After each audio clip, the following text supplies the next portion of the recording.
الصلاۃ معراج المؤمنین، نماز مومنوں کا معراج ہے۔ اللہ اکبر۔ اور یہ بھی ارشاد فرمایا جس نے نماز قائم کی اس نے دین کو قائم کیا، جس نے نماز گرا دی اس نے دین گرا دیا۔ اور صحابہ فرماتے ہیں ہم مومن اور کافر کے درمیان فرق نماز سے کرتے تھے۔ جو نماز پڑھتا ہم سمجھتے مومن ہے تبھی تو پڑھتا، اور جو نماز نہ پڑھتا ہم سمجھتے کافر ہے تبھی نہیں پڑھتا۔ اور کل قیامت کے دن اللہ تعالیٰ سب کو ارشاد فرمائے گا کہ مجھے سجدہ کرو۔ آج کوئی کرتا ہے یا نہیں کرتا، کل تو چاہے گا، لیکن جو نماز نہیں پڑھتا ہوگا باوجود آرزو رکھنے کے اس کی کمر اکڑ جائے گی اور وہ اللہ کو سجدہ نہیں کر سکے گا۔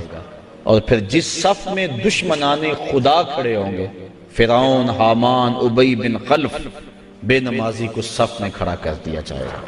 ہم میں سے کیا کوئی گوارا کرتا ہے کہ فرعون کے کندھے سے کندھا جوڑ کے کھڑا ہو جائے اور اس صف پر لعنتیں برس رہی ہوں گی جس صف میں یہ لوگ کھڑے ہوں گے؟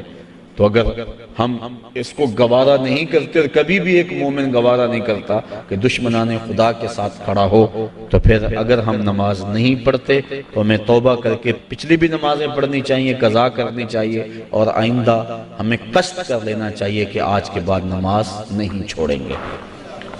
حضرت ابو ذر غفاری رضی اللہ تعالی عنہ کے ساتھ حضرت عثمان رضی اللہ تعالی عنہ تھے۔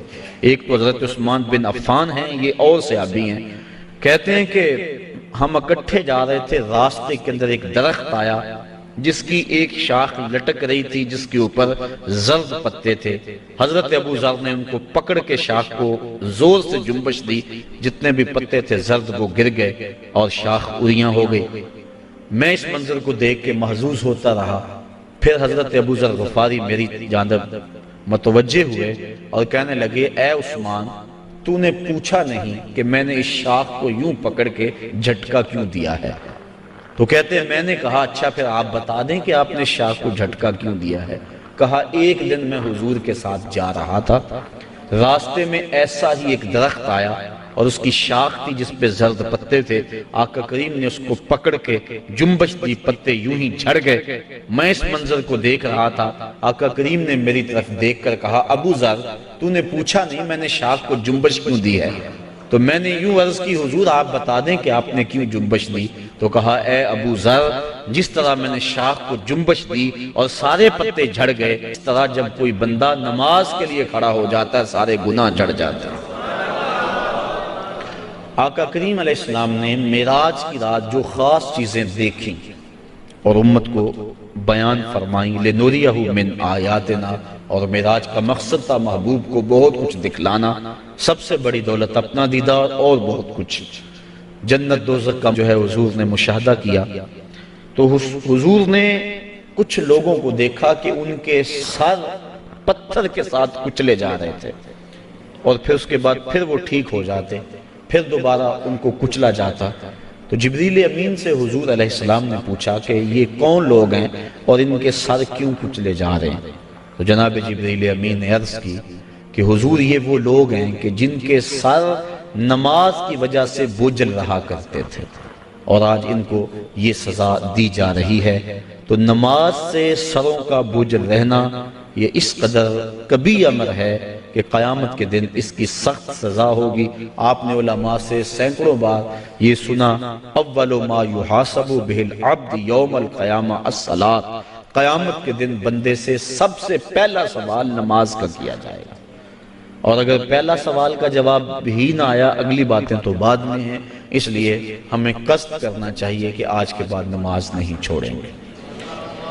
حضور علیہ السلام نے معراج کی رات ایک شخص کو دیکھا، لکڑیوں کا ایک بہت بڑا گٹھا تھا جس کو اٹھانے کی کوشش کرتا تھا لیکن اس سے وہ اٹھایا نہیں جاتا تھا، بھاری تھا، اس کی طاقت سے زیادہ تھا، لیکن اس کے باوجود وہ دائیں بائیں سے لکڑیاں اس کے اندر شامل کرتا تھا۔ پوچھا کہ یہ کون شخص ہے؟ اس کا جو گٹھا ہے لکڑیوں کا وہ پہلے بڑا بھاری ہے اور مزید وہ لکڑیاں دائیں بائیں سے لے کر اس کے اندر شامل کر کے اس کو مزید وزنی کرتا چلا جا رہا ہے۔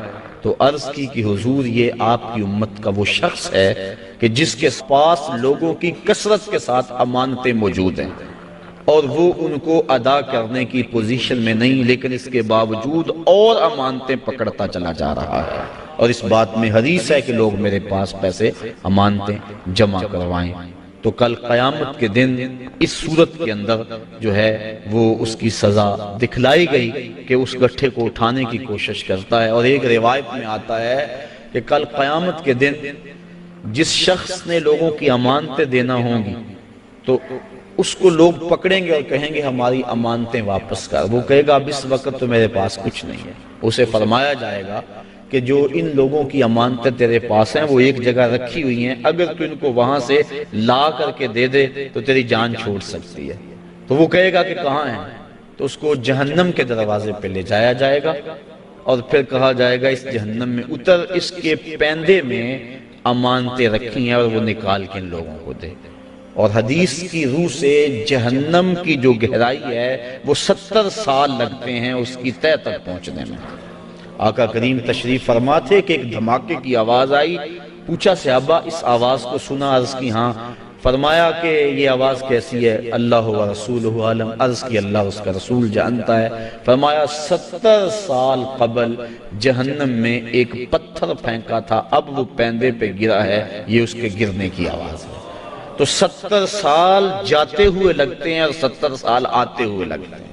بعض لوگ کہہ دیتے ہیں یار اگر جہنم میں گئے بھی تو ایک جھٹکا لگے گا، اگر ایک جھٹکا بھی لگا تو 140 سال لگ جائیں گے۔ فما اصبرہم علی النار، لوگوں کا آگ پر کتنا بڑا حوصلہ ہے کہ وہ ایسی باتیں کر جاتے ہیں۔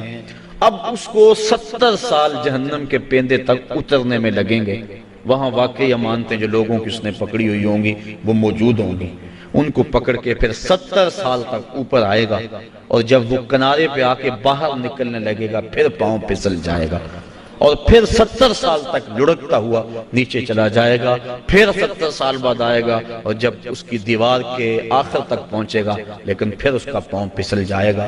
لوگوں کی امانتیں ہڑپ کرنے والے کو قیامت کے دن یہ سزا دی جائے گی۔ میں اور آپ اتنا بوجھ اٹھائیں جتنا ہم اٹھا سکتے ہیں، اور ہمیں دیکھیں کہ ہم ہمارے ذمے جو ہے وہ کسی کا غصب کیا ہوا، کسی سے رشوت میں لیا ہوا، اور کسی کی مجبوری سے فائدہ حاصل کر کے اس سے مال لیا ہوا، اور دیوار رکھتے ہوئے ہم سائے کے 2 انچ دبائے ہوئے ہم سب کچھ دیکھ سکتے ہیں اور اپنے مستقبل کی منصوبہ بندی کر سکتے ہیں۔